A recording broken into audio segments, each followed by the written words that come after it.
Welcome to the All Jammed Up podcast presented to you by Music Never Stopped. Today is Monday, December 22nd, and today in the podcast we have David Gans. Well, we're all jammed up and we're ready to blast. It's time for Clint and Chloe's Music Podcast. Good morning, fools. Welcome to the All Jammed Up podcast. I'm your host, Clint. I'm your co-host, Chloe. And today on the podcast we have another good one for all you Grateful Dead fans, which is pretty close to everyone, I would Almost think. all of us. David Gans from Sirius XM Radio. As you guys probably know him, kind of like a Grateful Dead historian. Mm-hmm. He's also a musician. And that's the thing that like kind of baffles me about some of these guys is like, he's done all of this stuff in like music journalism. He has his own radio show, but he's still like, he does a live stream every day. Every day. Like pretty much every day. And it's like, still music is like the number one thing for these guys, even with like everything they accomplished. Mm-hmm. And it's like, you might not be like Jerry Garcia or whatever, but you got into it because you just loved music and playing music, and still after everything they've done, they're still doing it, which I think is pretty cool. Yeah. And if you're watching on YouTube or Spotify on your phone or whatever, you might be able to see this guy here. It's my little brother. We're about to go to Nashville to hang out with some family for the holidays. And on the back end after the interview, we're going to do a little game. I'm going to give him 3 names of bands. 2 of them are real jam band names. 1 of them is a fake one. And we're going to see if he's able to sniff out the fake one. Yeah. A game that I've always thought would be funny, but unfortunately, pretty much all my friends know jam bands. It's also, I'm not a very creative person when it comes to quick wit, so coming up with names of jam bands is not easy for me. But Luke is not much of a jam band guy. Some of it he'll listen to. He pops on the podcast every now and then. But he's more of a Big X the Plug guy. But yeah, we got a great interview with David Gans. We'll do a quick little recap. We saw Fireside Collective at 185 King Street this weekend. Mm-hmm. And then play Guess the Band with Luke. And then that'll be it. So let's go ahead and get right into it. The interview with David Gans. Honey, you're listening to some all jammed up. We are here today with David Gans, musician, journalist, radio host, author, music lover, Grateful Dead historian. Did I miss anything? Devoted husband to Rita Maria Heralt and the father of 2 amazing cats. And those are probably the 2 most important ones, huh? Got that right. Yeah, and a quick shouts out to Music Never Stopped for setting this up. You guys were doing an event together, something? What was going on this weekend that you guys were doing? I was at the Ecology Center in San Juan Capistrano the other day, and and Music Never Stopped puts on the shows there. I was there as part of a book promotion. I was the co-curator of a book of Jim Marshall's Grateful Dead photos that came out in August from Chronicle Books, and we've been doing these promotional events around the country. So I played a set, and then we did a presentation, showed the images from the book, and then signed books and stuff. Okay, perfect. Well, I don't know where to start because there's so many questions I have and so much information it seems like that you can share.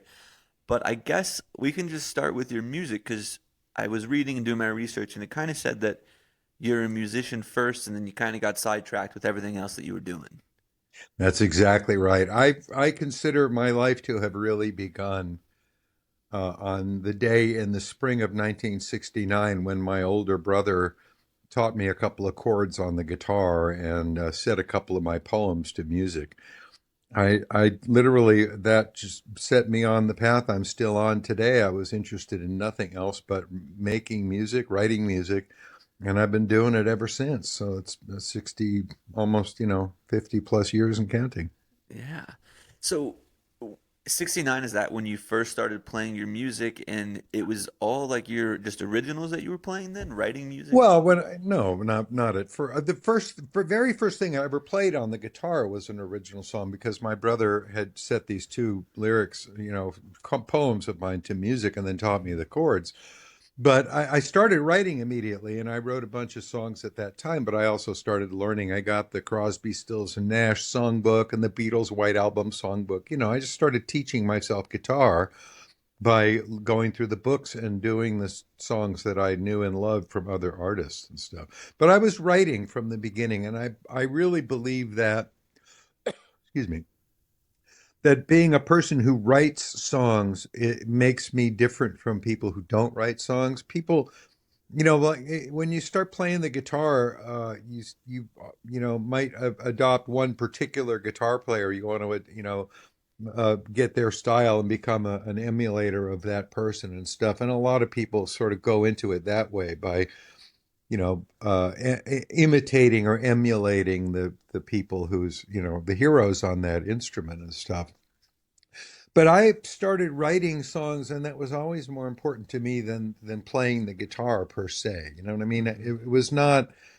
I got interested in the Grateful Dead a couple of years later, like 2.5 years later. I started seeing the Grateful Dead and learning all their songs and stuff too. But I just never wanted to completely subsume my personality to somebody else's as a musician. I started with my own voice.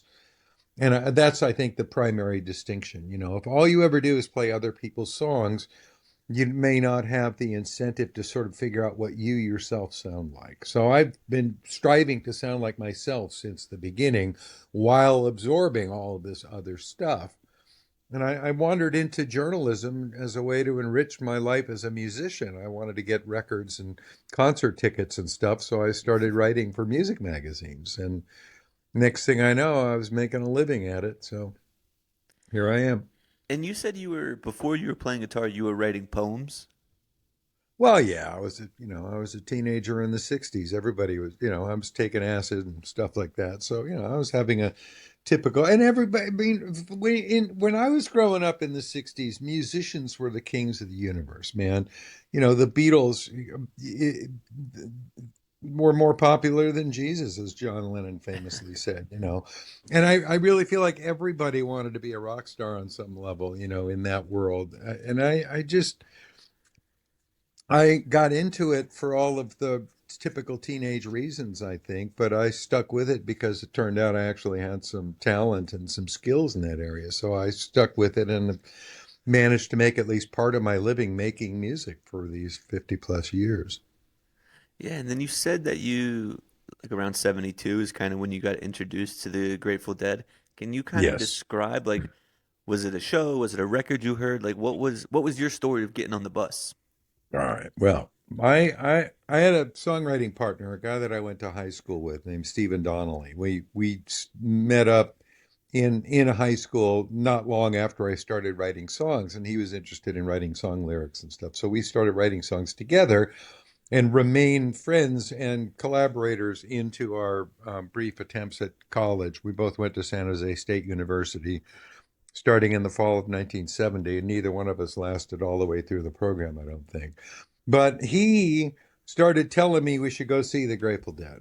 And I didn't think I was going to like the Grateful Dead. I thought, oh, they're a blues band, they're a boogie band. They have a song about cheap wine called Ripple. I was like, too smart for my own good.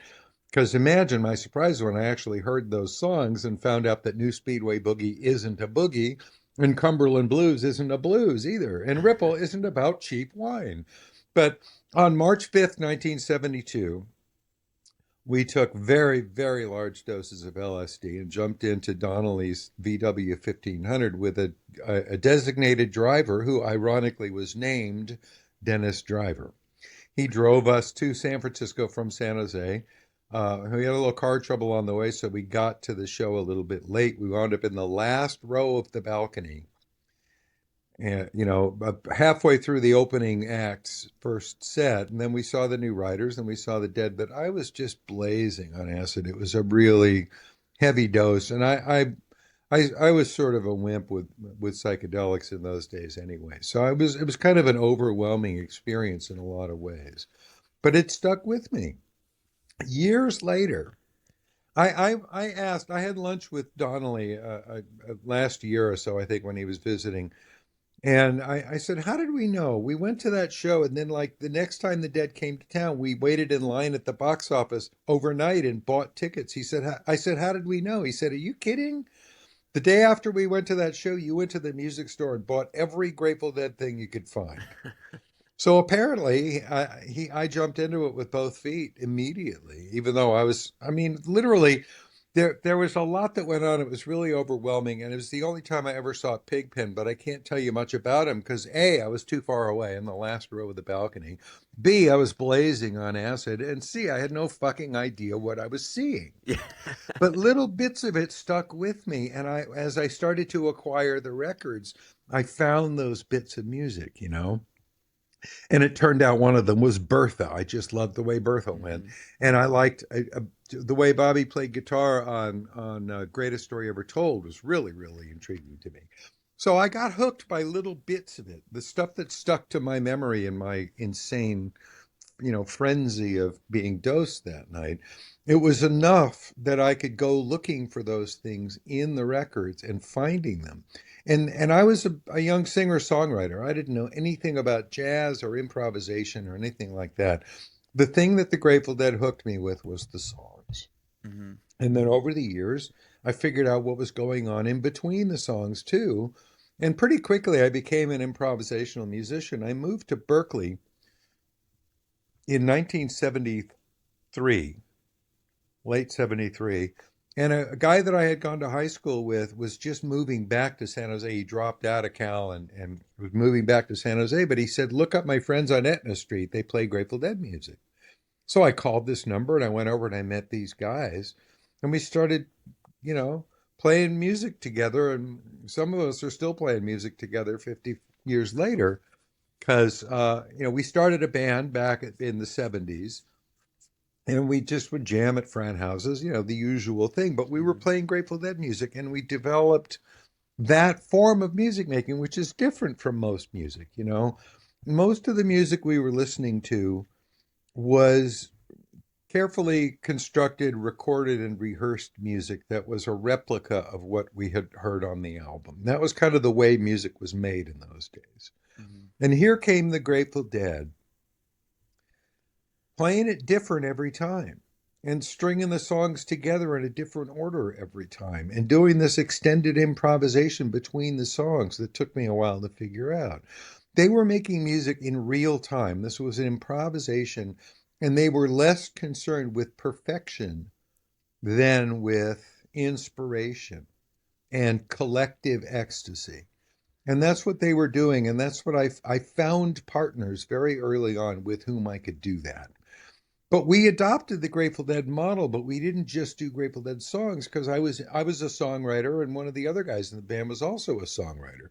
So we were playing our own songs. We were doing exactly what the Grateful Dead were doing. And I consider myself a direct descendant of the Grateful Dead, Clint, because the Grateful Dead took original songs, a really, really wonderful pile of original songs. They took a bunch of other people's songs and turned them into Grateful Dead songs by reinterpreting them. And then they strung it all together with improvisation. And any given show could be all covers or all originals. They weren't doing the usual record business thing of playing your hits, carefully introducing new songs and stuff. They had us trained to expect it to be different every time Mhm. and to desire and expect and welcome new songs. So they cultivate an audience that had a different attitude from most of what rock audiences were seeing in those days. You'd go see the Eagles, and it was literally the exact same performance that's on the record. And I found out years later, I interviewed Don Felder one time in the early 80s for a music magazine. And he explained that when they finished a song in the studio, they wrote down all the settings on the amps and they carried everything with them on tour. Every single song they played on tour, they used the exact same instruments and amplifiers and settings and everything that they had used in the studio. So on stage, they very carefully and painstakingly created a wax museum image of what they had done in the studio. I saw them do it on the show in the early 80s, and I was so impressed with how amazingly accurate it was, and that they made it feel a little bit spontaneous. I went back the next night and saw them do the exact same show in the exact same way again the next day. So that's a way of making music. And the band were like that too. They'd perfect their performances in the studio, but there was very little deviation from the originals, right? So this was a form of music making that was all about the moment. This was about live music making, and it involved the audience too. They realized that we were part of the equation, and they were listening to what we were saying back to them with our vibes and our applause and everything else, you know. Mhm. So it was a whole new way of doing things, and I jumped into it wholeheartedly, and I have always since then considered myself to be an improvisational musician and somebody who does the same thing the Dead did, reinterpreting other people's songs, mixing them in with my own, and linking them up with improvisation. I assume too that like you were from 72, your first show, up to let's say 92, 20 years of following this band around, seeing the same people, seeing new people. What was that experience like as a fan? Like just seeing this thing evolve from, small theaters to them being one of the bigger touring acts in the country. Like how unique was that evolution over 20 years? Ah, it was something. Well, became a journalist in 1976. I started writing for music magazines and stuff. And started at a magazine here in the Bay Area called BAM, which was a biweekly and it was free, advertiser supported. And they did really good journalism. Blair Jackson was the managing editor, and I've been friends with him ever since. I mean, coming on 50 years now that we've been friends and collaborators. We're also neighbors. He lives a few doors down. But they put me in charge of the Dead Ahead column. Even in 1976, the Grateful Dead were already big enough, important enough, and their culture was significant enough that there was a feature about them every other week, every other issue in this magazine. So they put me in charge of it. So in 76, the fall of 76, I started hanging out at the Grateful Dead office, and Eileen Law would give me the tour itineraries, the press releases, and stuff. And I started meeting band members also. I did a phone interview with Mickey when he was in the hospital the summer of 77 after having a car accident and stuff. So I was covering the Grateful Dead during that period. I wasn't just a Mm. fan watching it go by. But I didn't even realize that there was this itinerant group of people following them around. I would just go to the show and then come home, basically. And I didn't really realize that I was joining this culture that included a kind of a traveling circus that followed them around. In 1986, some friends of mine and I started an online community for Deadheads on a platform called The Well. And in fact, ironically, or I mean, just amusingly, today is the 40th anniversary of the day I signed up for the Well and joined that community. We were passing out flyers outside the Berkeley Community Theater in April of 86 to get people to join the Well. And I realized in the park across the street from the Berkeley Community Theater, there were all these people selling T-shirts off blankets on the ground, people selling food and stuff. That was the first time I realized that there was this culture that was attached to the Grateful Dead that was going on alongside the Grateful Dead. And these people were traveling from show to show, and people were inspired by the Grateful Dead, were making T-shirts and stickers and stuff, that the Grateful Dead had fired up the creativity of thousands of other people. Yeah. That was when I started to notice that.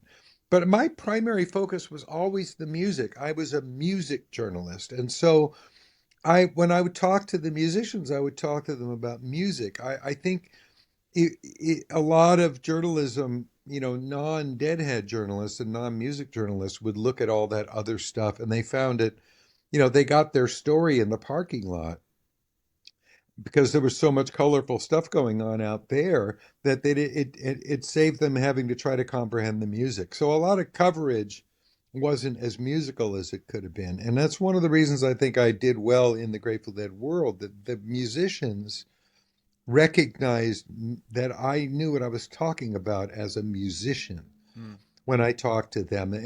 Phil in particular, when I interviewed him, he was not doing a lot of press when I first interviewed him in 1981. And he sort of immediately figured out that I knew what he was talking about as a musician.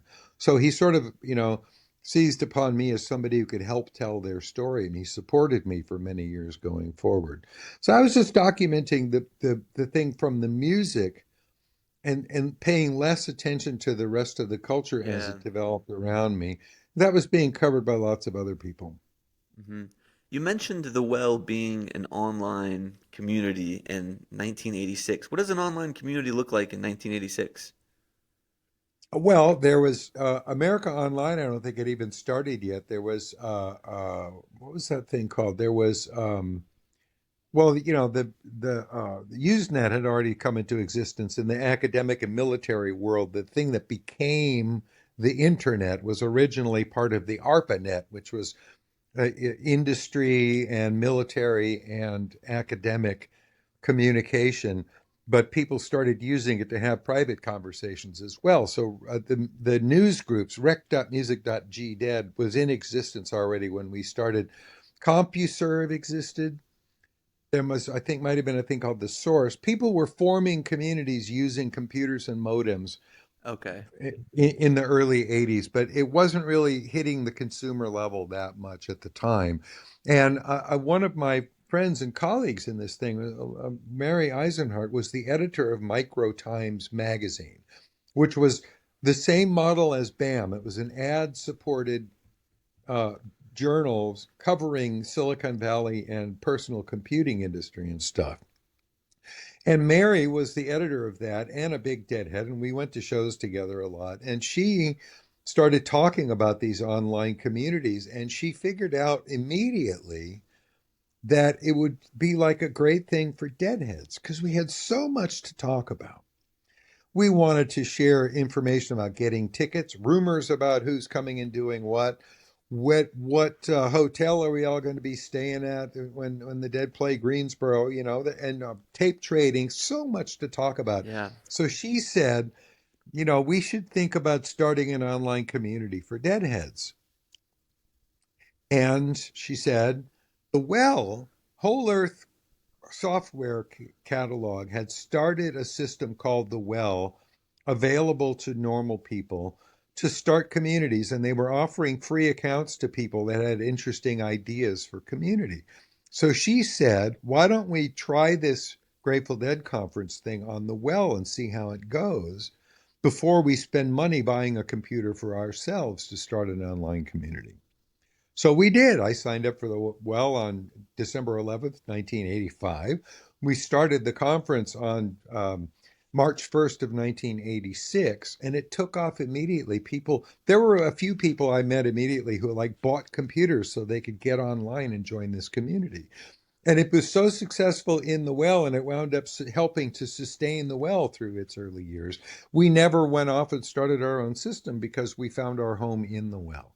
And there's still a Grateful Dead conference in the Well, but there's also a zillion online communities everywhere talking about this stuff. There's Facebook groups and Reddit, subreddits, and yada, yada, yada. So there's a million places to talk about Grateful Dead music now. But the Well has also withstood 40 years of enshittification. All of those public online services get crappier and crappier over time as the algorithms take over and the right wing bullshit takes over, and they'd rather sell your attention to somebody else than let you talk about what you want to talk about. So all of these, X and Blue Sky and all these places people talk about the Grateful Dead are all well and good, but the Well is the only place I know of that has zero advertising. There's nobody data mining. Nobody is reading your posts except the people who are reading your posts in the Well. Yeah. There's no corporation skimming off the creativity of our thing and selling it to somebody else. It's just a place where people can talk to each other. I met my wife in the Well. Many of my closest relationships and friendships are with people in the Well. We plan events, we go to shows together and stuff. So the Well has turned out to be a really, really wonderful, small, private community where people can have honest conversations with each other without being, analyzed and corporatized and sold to the highest bidder and data mined to death. Yeah. And then during this, I guess right before this, 1985, you released Playing in the Band, Was this like Yeah. at the time the first like documentation of the band's history, which at It that was time not wasn't the even it was not the first, but there were very few books in those days. The first one, when I told you that I went to the music store right after I saw that first Dead show, hmm I don't think there were any books about the Dead yet. But in 1973, the first one was published, "The Dead" by Hank Harrison. And then Blair Jackson, there might have been a few other books that mention the Dead and stuff, but Blair Jackson published the first history of the Grateful Dead that I'm aware of, other than the Hank Harrison book, in 1983. It was called, what was it called? The Music Never Stopped, I think, A History of the Grateful Dead. And then in '84, the official book of the Deadheads came out. That was Paul Grushkin, Jonas Grushkin, and Cynthia Bassett had done that book. I met again. This is one of those things. I have led a completely improvised life, man. I was a music true journalist, Grateful and Dead spirit. I went to Jamaica on a press junket to cover the Jamaica World Music Festival, where the Grateful Dead and Bobby and the Midnights were both performing. Well, I met Peter Simon there.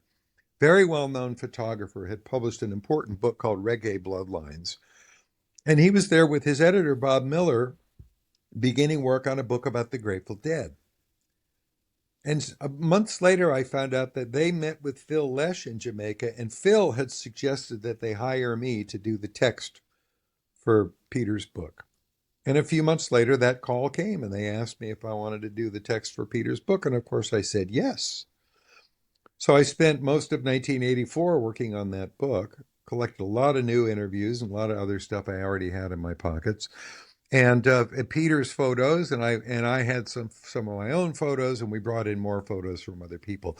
That book was published in the spring of '85, and that's when I went over to the KFOG Deadhead Hour. They had started the Deadhead Hour in November of '84. I appeared in February of '85 to promote my book, and it turned out the guy that was hosting that show was very, very overworked. He was the morning drive DJ, which is a really punishing shift for people who like to get high and go to music shows till 3 in the morning, right?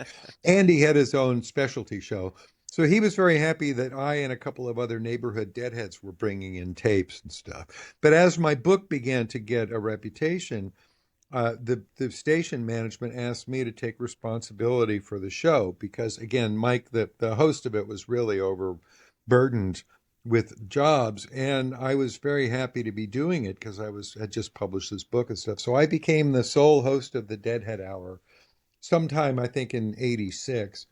And then other stations started calling and asking if they could carry it. So I went to the band and got permission to syndicate it, and that's what I've been doing ever since. But you were asking about books.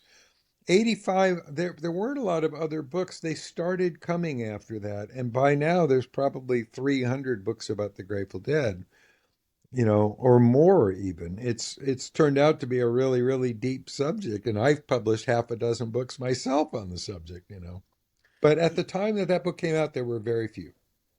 Yeah, do you think like so like here we are what more than 30 years removed since the Grateful Dead's last show, still talking about the Grateful Dead. There's still books going about the Grateful Dead, shows about the Grateful Dead. Do you think there's ever going to be another band, music group with this kind of cultural influence that the Grateful Dead has this many years later?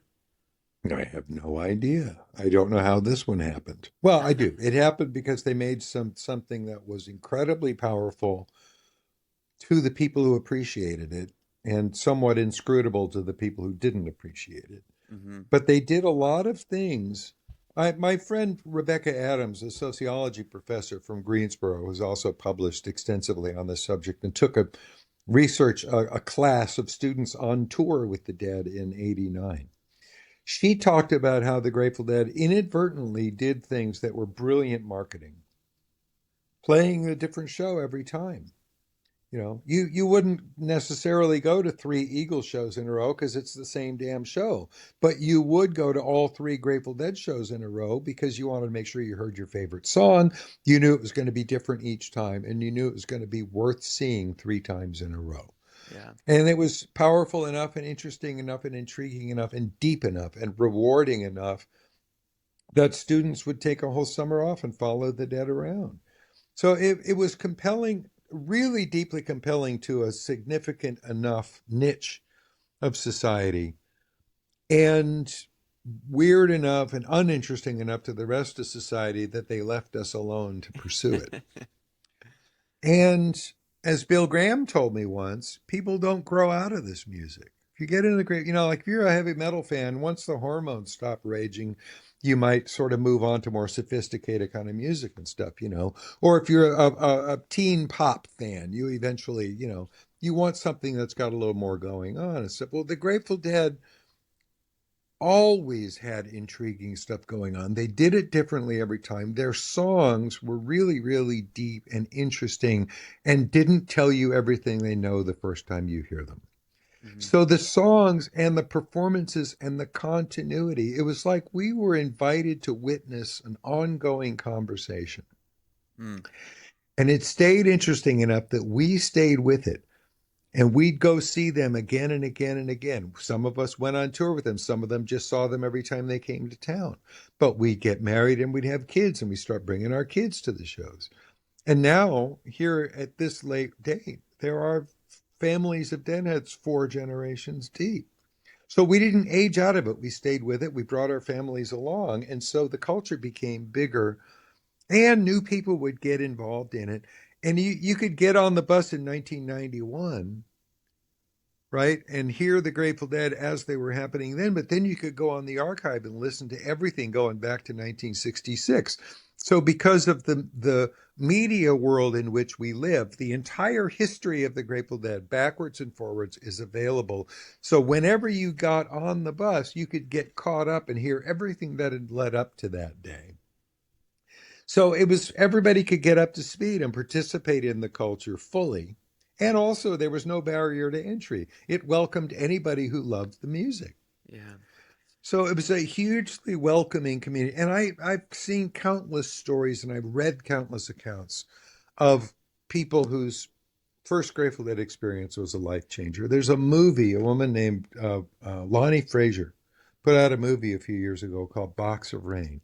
And it describes her personal journey from a traumatic experience to being healed at a Grateful Dead show. Her friend said, "You need to get out of town. Come with me to see the Dead. I've got a ticket for you. I want you to ride with me out to Colorado."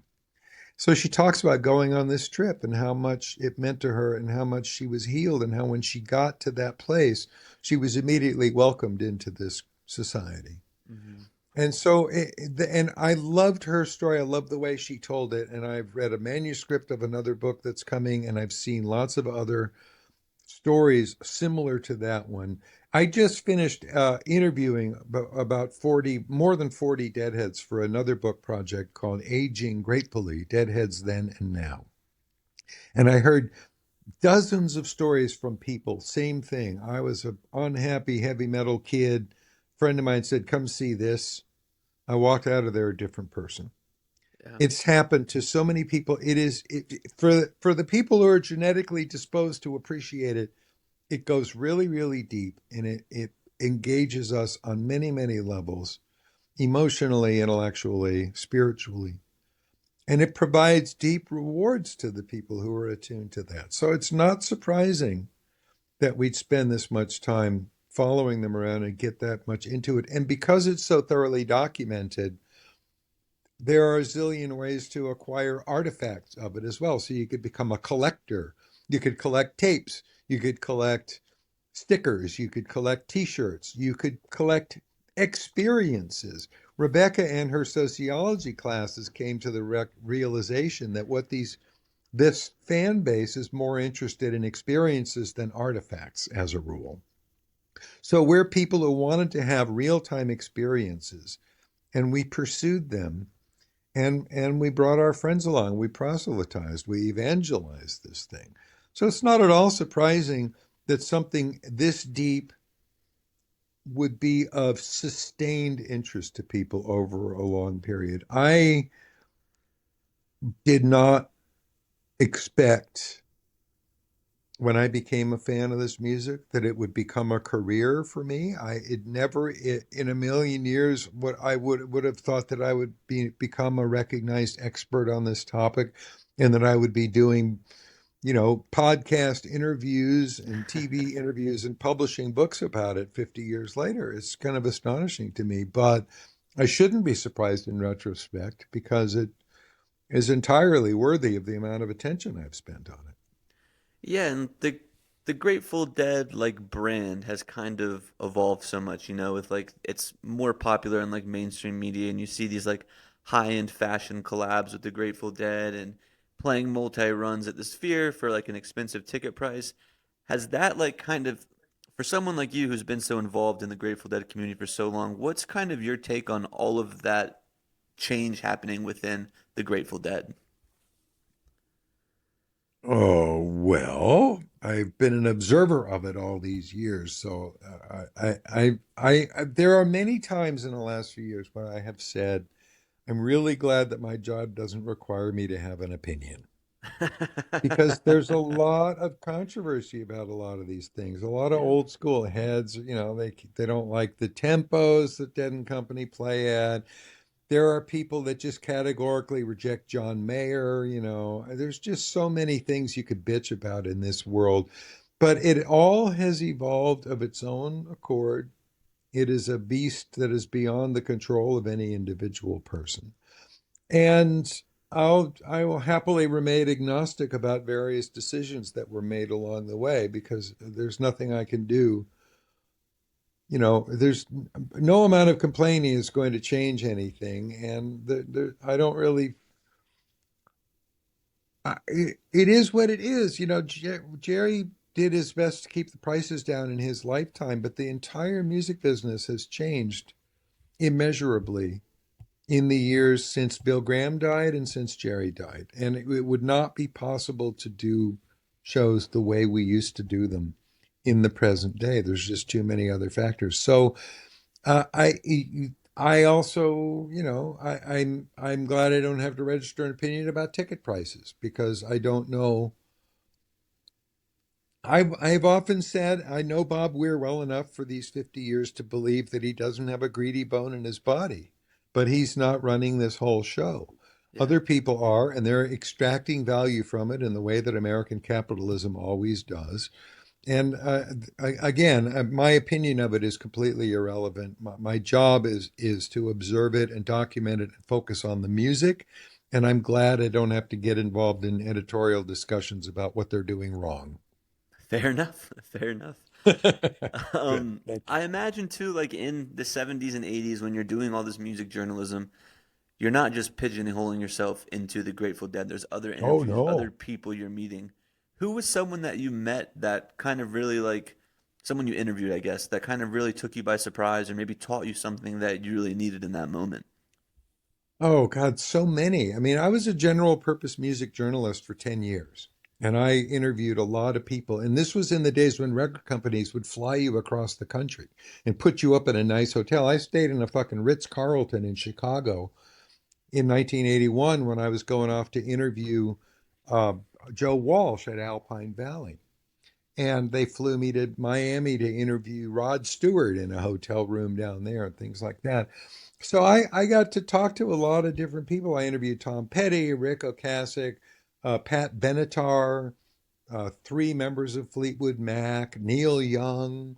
Yeah, I got to talk to a Hall of Fame zillion people, people. and I loved them all. Yeah, it was really great. My one of my favorite interviews of all time was Randy Newman, and I got to interview him twice Okay. because he was just a brilliant guy. I was a huge fan of his songwriting, and we had compatible senses of humor too. So he was an enjoyable interview, and he enjoyed my our conversation as well. In fact, I was riding on the elevator out of his manager's office down to the parking lot after the interview, and he complimented me on my vocabulary because I had used the word putative in our interview. But I like just it's little bits of things here and there. I really enjoyed Joe Walsh. He was a lot of fun. Uh, I asked I think it was Tom Petty talked about, using power tools and stuff. And I said, isn't that scary for you as a guy who plays the guitar? He said, well, you don't want to be a pussy just because you're a musician. Stuff And on like the flip that. side, anyone that you were like, I guess you probably don't want to say names, but anyone that you ever interviewed that you're like, that guy wasn't as cool as I thought.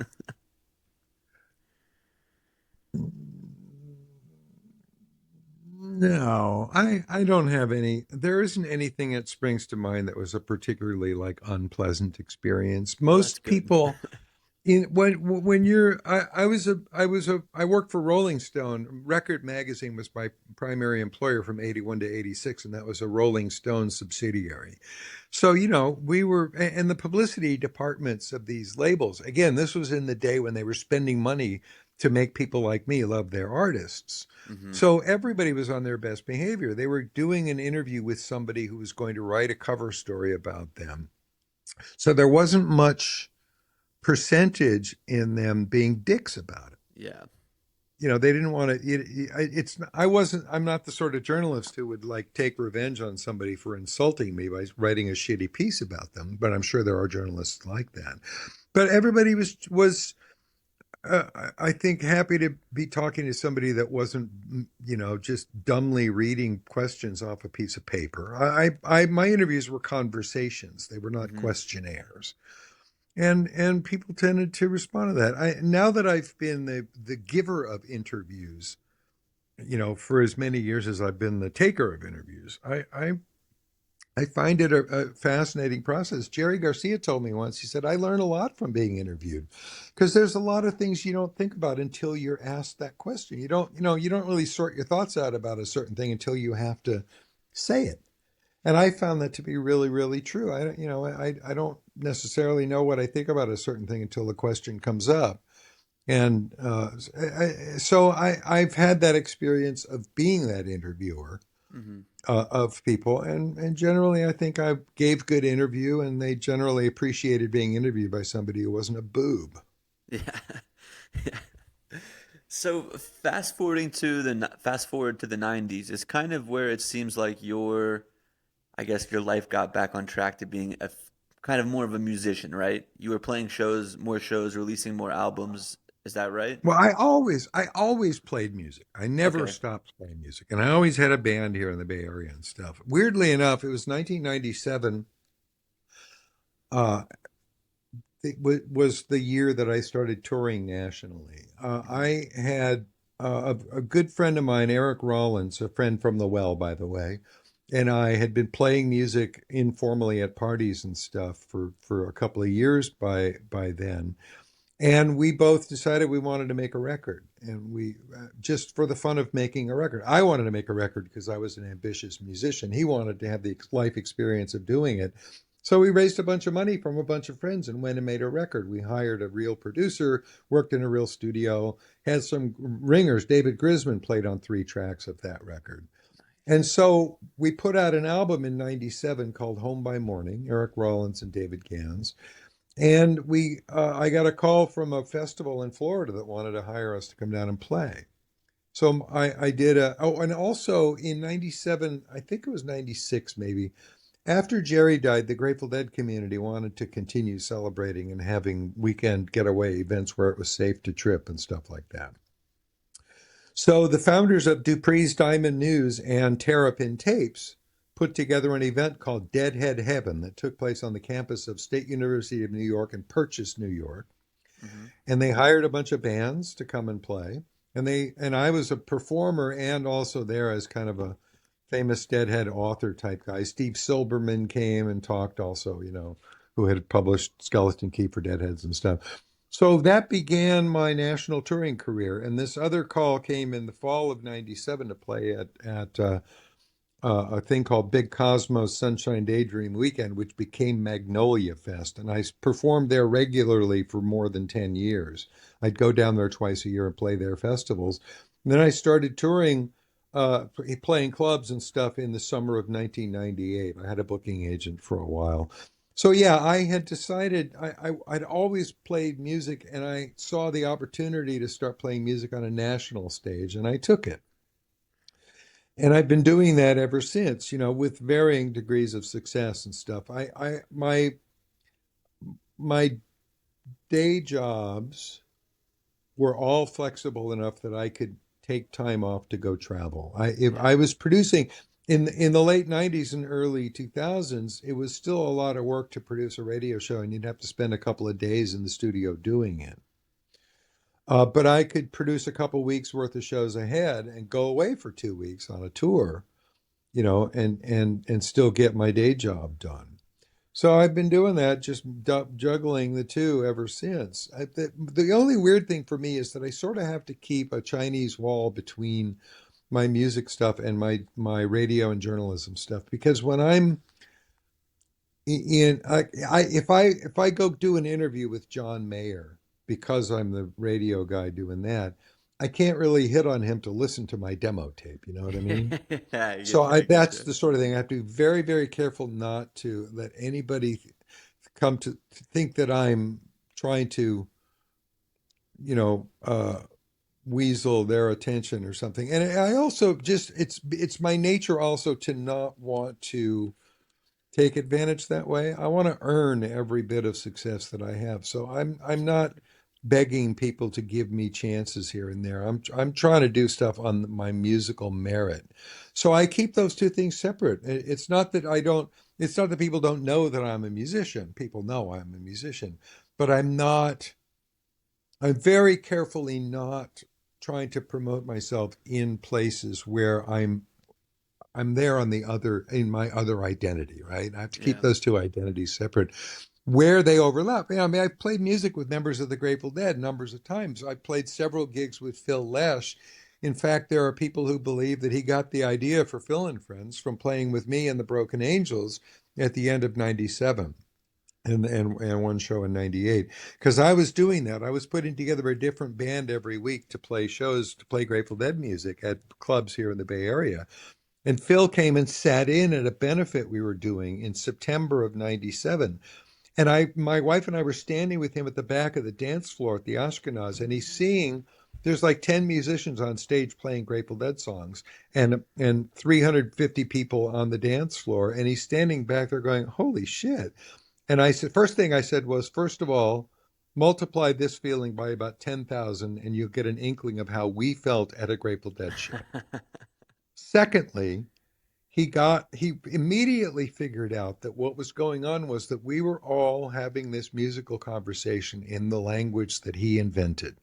Mm. And it's like you could see the light bulb going off in his head. And he did three more benefits with us. We did one November 6th, '97, December 27th, '97, and January 31st, '98. And he did this thing called the Philharmonia in December of '97, and my band, the Broken Angels, played the after party, which is why that was the night I got to jam with Bruce Hornsby, sing with Donna Jean Godshow McKay for the first time, play with Bob Weir, and play with Phil Lesh. They all sat in with my band that night. That's So awesome. Phil had seen this idea, and he started doing Phil and Friends, putting together a different band every time, and recognizing that these songs were a language being spoken by all of these musicians.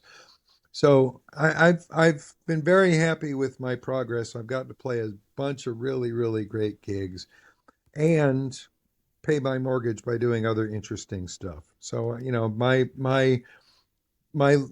life has is structured such that I have time to do all the creative things that I want to do, and continue to serve the entities that the music that I came on board to serve. Can we talk about the song Monica Lewinsky? Sure. Where did when I was doing my research, I found that song, gave me a good chuckle. Where did that song come from? I'll tell you exactly where it came from. In January of 1998, my wife and I and several friends went to Paris. It was my first time going to France. And we landed in our hotel in Paris, and, you know, discombobulated from a transatlantic flight, blah, blah, blah, and turned on the TV set at some point in the first couple of days we were there. And CNN International was showing this endless loop of Bill Clinton on a rope line shaking this young woman's hand. And everybody was all breathless about what a scandal it was. And Clinton would be out of office by the end of the month. And all, of course, they impeached him over it. It was all a bunch of bullshit. But when I got home from France, I wrote the song. I just thought it was so completely fucked up what they were doing. They were using this Clinton blowjob as an excuse to get rid of him. I mean, especially in the light of the just disgusting crimes of Donald Trump and all of his people and the utter criminality of the Republican Party today. The fact that they were trying to take him down because somebody sucked his dick was just a great tragedy. Anyway, so I wrote the song and I recorded it with my band at the time, the Broken Angels, and I put it out as a single. And my dear friend Janie Fritchie made a wonderful cover painting for it based on a Picasso painting. Mm-hmm.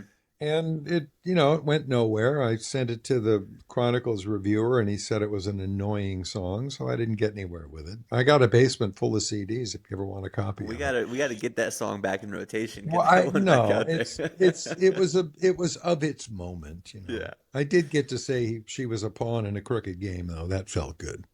Nice. But that was the first record was Home by Morning, which came out in 97, and that was a CD single. It came out in 98. And I started making records, putting out records on my own after that. And then it brings us to I don't know if it's your full-time job now, but Sirius XM. How did that, the Grateful Dead is, to me, such a niche thing. Like when you're in the community, it seems like the biggest thing. But when you're not in it, it is a niche thing that is not super mainstream. So how did you guys end up on, essentially the world's largest radio station? Well, it fits there. Sirius, which it was before the merger, so this was Sirius Satellite Radio. Mm-hmm. The thing about satellite radio is basically unlimited bandwidth. You could have as many channels up there as were, there was some physical limitation, I'm sure, but they had literally hundreds of channels. And so they had the bandwidth to do specialized channels. They were things like, here's the romance channel, here's the heavy metal channel, here's, John Mayer has his own channel now, which by the way is great. Really, really wonderfully curated music. And Don has a 2-hour music show every weekend on John's channel. But they were doing all sorts of specialty things. There's E Street Radio, the Bruce Springsteen channel. There was a Beatles channel. There were all sorts of specialized and genre channels on there.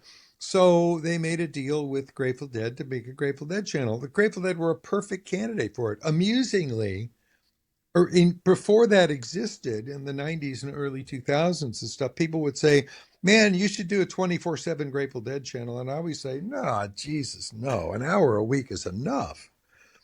So when Sirius made their deal with Rhino hired me to consult on the creation of the channel because I was a radio guy and I was a big Deadhead, blah, blah, blah. So, I mean, clearly I was qualified for that. The job was a no-brainer, though. What do you need? Grateful Dead. We have an huge library of live material. So we'll play complete concerts 3 times a day. We'll have a history feature. And, and then we'll play stuff out of the library. There's dozens of Grateful Dead albums. There were a million Dick's picks and Dave's picks and live releases and stuff. So it was very easy to program that channel. In December, we went live in the fall of 2007. And in December of 2007, they said, well, let's try a talk show. Let's do they called it a roundtable show. Let's pick a topic and get a couple people in and do like a 2-hour show where we'll talk about the topic and open the phones. And so in January of 2008, I said, well, if we're going to do that, we need Gary Lambert. He'd be a perfect co-host for this. He knows everything. He's got radio experience. We'd been co-hosting fundraisers out west for years. So they hired Gary, and the two of us went on the air. The first time was a roundtable discussion about a film. Eric Christensen had just published a documentary on the Chips Festival. So we had him come in and talk about the Trips Festival, to promote his movie and stuff. And the phones rang off the hook. And they originally thought we might do it monthly, but they said, let's do this every week and let's come up with a name for it. And we very quickly figured out we didn't need to set a topic for each one. If we just open the phones, people will call. So we came up with the name Tales from the Golden Road, and it became weekly almost immediately. And we're stepping up to our 18th anniversary doing it. It's just been great fun.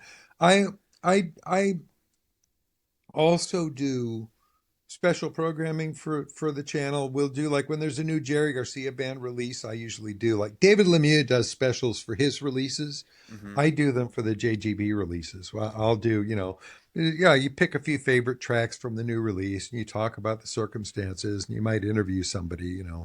I've interviewed people who were in the JGP and stuff. But the other thing that I do is we got a new program director a couple of years ago, and he had lovely ideas about how to spice things up. And the first thing he told Gary and me was, I want you to do 5 song intros, anything you want, just random. We want to hear your voice in the mix at various times during the day. So pick 5 songs and record 5 intros for them. We'll do them. And that's turned out to be really fun too, because I could just pick, like a couple weeks ago, I did one. Here's a bunch of tracks from the Mickey Hart Band. Mickey toured for a few years in the early 2010s. He put out records and toured with the Mickey Hart Band in those days. So I did 5 songs from one of those things, because the Dead Cast had just done this amazing season about Blues for Allah. I did I introduced 5 tracks from One from the Vault, which was the Blues for Allah release party and stuff like that. So every week you hear my voice on the channel doing these 5 random intros, and we do the live show, and occasionally I do a special and stuff.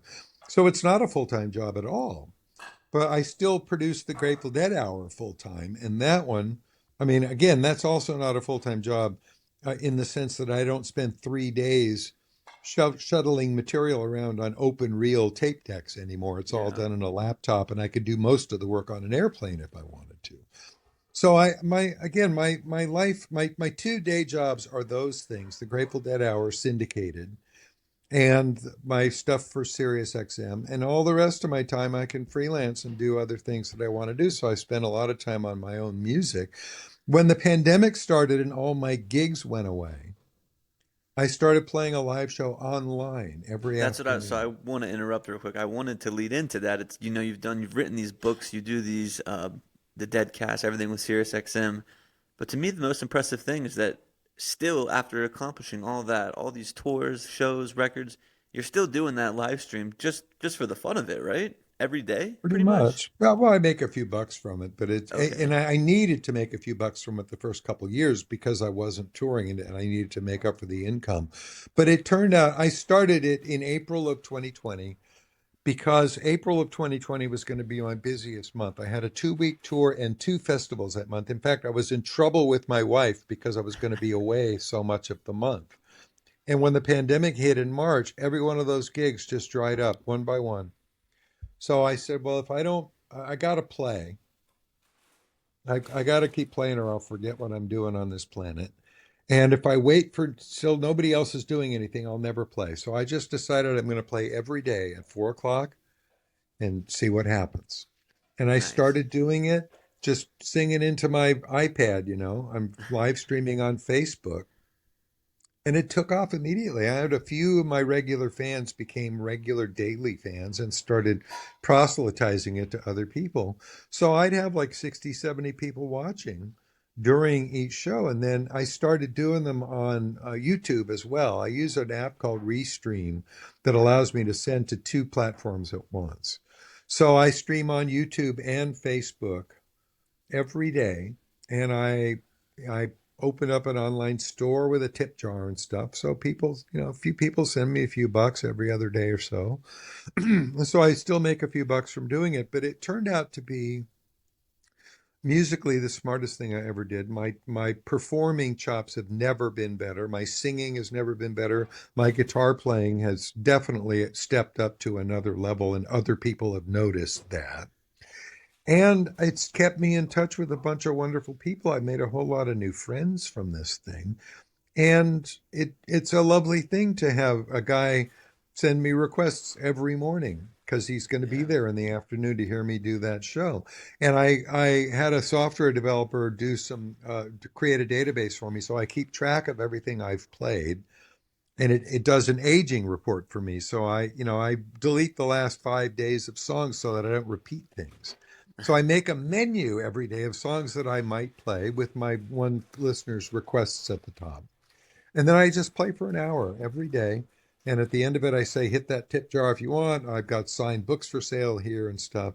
But it really was, it's just something that turned out to be spiritually incredibly rewarding, practically good for my musicianship, financially good for a few extra bucks that make up for not being able to tour as much as I used to, and just a delight to be able to do something every day that gets good feedback. I'm gonna have to hop in there and put in a couple requests. But we're Please coming up do. on our time here. I Actually, don't do it in the chat. I don't read the chat Oh, during okay. the show. Perfect. I do want to wrap up with one last question though, kind of more of a fun question. You do the radio show, people are calling in. I'm sure you get all kinds of crazy callers. What's kind of the most like absurd caller you've ever had call into the show?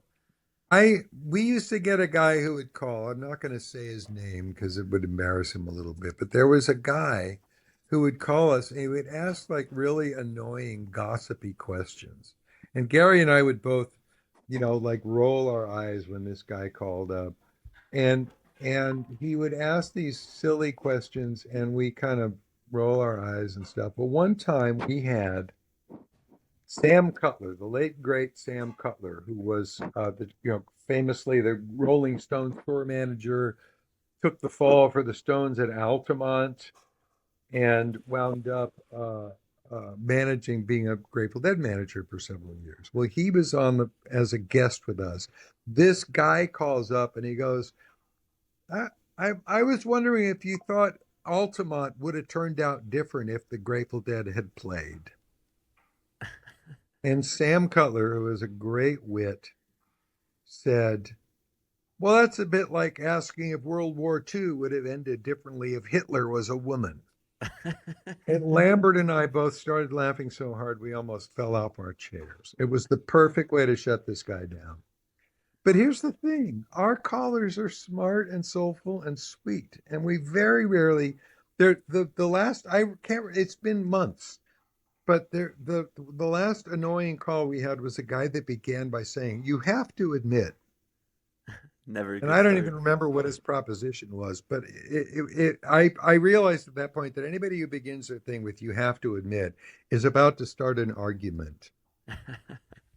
And we don't mind having arguments, but they don't have to be hostile and they don't have to be confrontational. They don't have to be violent. We can have differences of opinion about stuff. Yeah. But when you challenge the host and say, you have to admit so and so, such and such, we're both like, no, we don't. Don't have to do You're nothing. entitled to your opinion. Feel free to express your opinion, but you don't get to coerce us into agreeing with you. But generally speaking, I mean, it's very rare. I can't literally, we, we, we hate having to hang up on anybody. We hate having to end a conversation early. You have to be really spun and really incoherent and really losing your own thread to have us rush you off the air. Because our job is to listen to people and indulge people. And for the most part, it's really sweet and fun and soulful, and people are lovely. Yeah. We haven't had a guy that came in to, hassle us in quite a while, which is great. I don't want to be in that position. I hate hanging up on people. I hate having to rush people off the air, and I hate having to argue with people about stuff that should be matters of opinion. We should all respect each other, and it works great. The show is very popular. I one time a couple months ago I got an email from a guy. The last time we had to end a conversation early, there was a guy who emailed just telling me what a total asshole I was, and he could tell how much I enjoyed hanging up on that guy. And I just thought, first of all, your mind reading skills are useless. I did not enjoy hanging up on that guy. I took no pleasure at all in it. And if you're telling me this about myself says more about you than it does about me. because I love this job. I love these people. I love this culture that we're part of, and it's really wonderful to hear people's stories and get people on the air to talk about their cover band playing a benefit. Absolutely. Everything about this is like the community bulletin board for the Deadhead community. Now, I have to acknowledge it's demographically it's a costly radio thing. Not everybody can afford Sirius XM, so it doesn't reach the whole community, right? But it reaches a lot of people, and we very happily provide a forum for people to give their opinions and tell their stories and advertise their gigs. That's the thing, man. We're here as a community bulletin board, basically. Awesome. Well, David, man, this has been a blast. I really appreciate you taking some time to come on All Jammed Up, and I just really appreciate it. I'm happy that V introduced us. I love doing these things. I love talking about what I do. I love telling people what's great about the Grateful Dead, and I appreciate you taking the time to put me on. You just got jammed.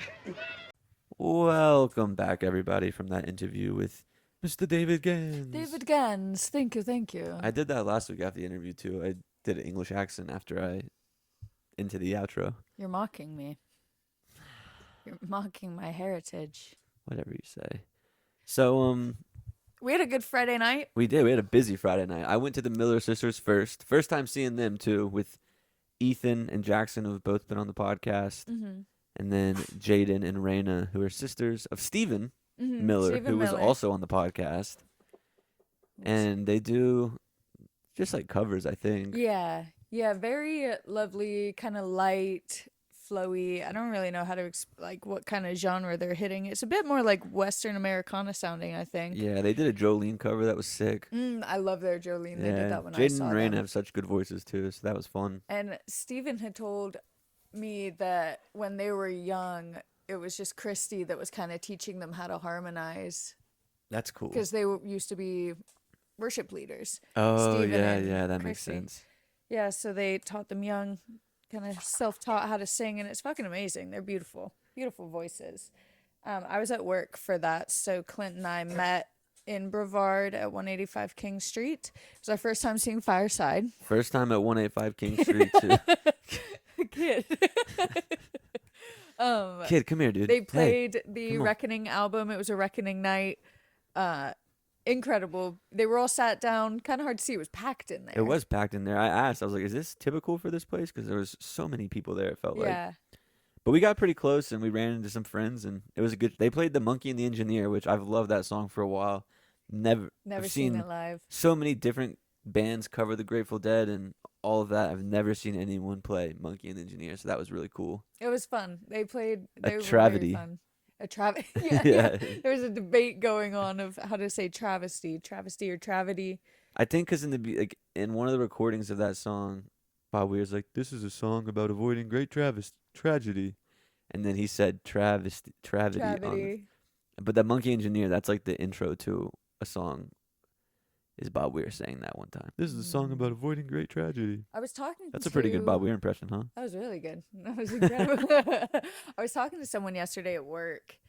There's a lot of secret deadheads within a hospital. I'm finding out they're undercover, but they're there, and they were talking about, I forget what song they were playing, but I guess Bob Weir's dog walks on stage.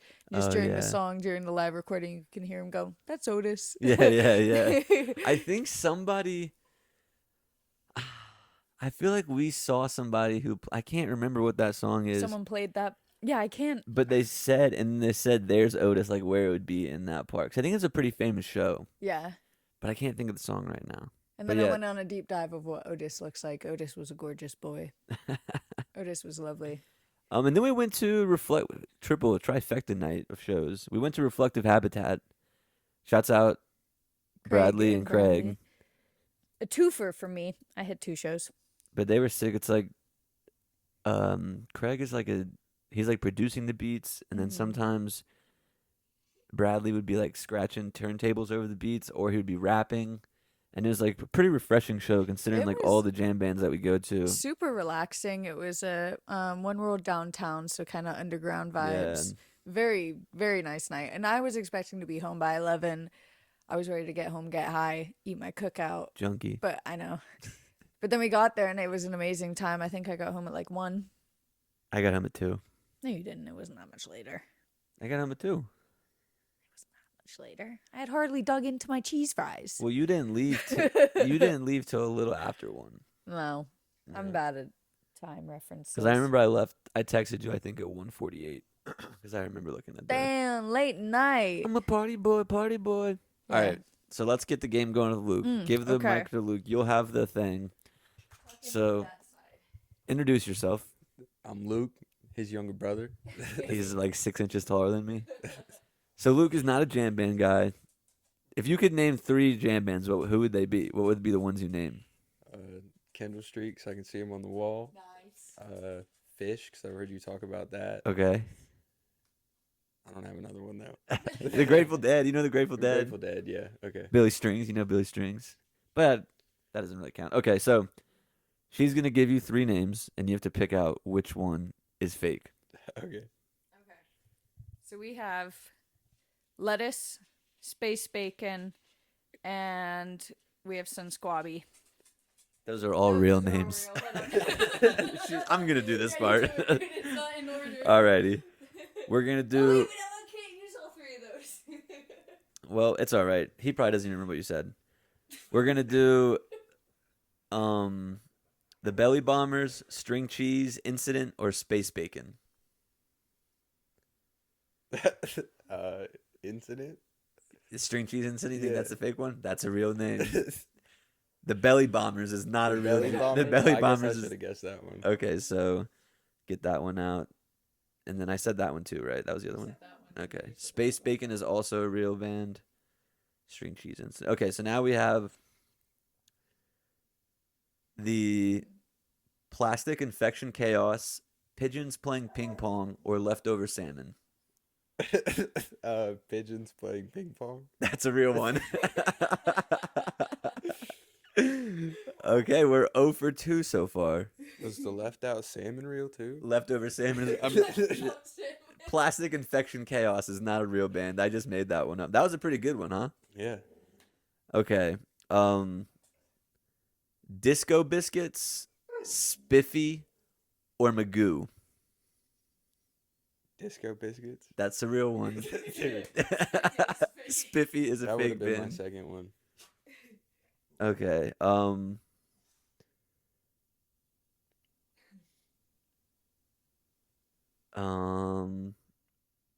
So this is the last one. This is your chance for redemption.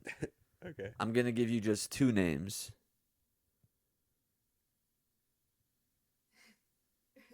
Chives or lettuce? She said lettuce and you said they were all real. Ah, fuck. At least you got one. That's good. He only remembered that I had said lettuce, so I didn't ruin it all that much. So you got one at least. Here, I'll think of one more off the top of my head. Framed Pilot, Dogs in a Pile, Kitchen Dwellers. Dogs in a Pile is real. I've heard you talk about that one. Okay. Kitchen Dwellers sounds kind of real. Okay. First one, not real. I don't even remember what I said. So you got that one. You got that one. I don't know what you said either, but I remembered thinking, wow, that might be a good one. Something like Pilot or something. Framed Pilots, I think is what I said. Yeah, that was a pretty good one, huh? I like that one. If you had to make a jam band, Luke, what would it be? I don't know, dude. Putting you on the spot here. Jody and the Jesters. Jody and the Jesters, dude. That's kind of fire. You just like a woman-led band named Jody, and then it's just a bunch We'd of have guys, to find a Jody. and then it's just a bunch of guys in clown suits and the Jesters. I like that.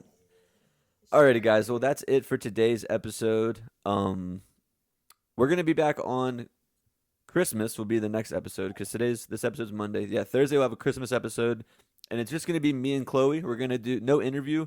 We're gonna do a year in recap. So recap all the festivals we went to, all the interviews we did. We've had like an extensive list of all the shows we went to this year. So we're just gonna recap all that and tell you some of the good things we have coming up for 2026. So hey, if you've been listening all year, thanks so much. Excited to see you guys on Thursday. And remember, wherever you are right now is exactly where you're supposed to be. Well, all jammed up, hey, that's where it's going down. Best damn pot in this old Asheville town. More than enough old stories to go around. And I'm all jammed up right now. Yes, I'm all jammed up right now.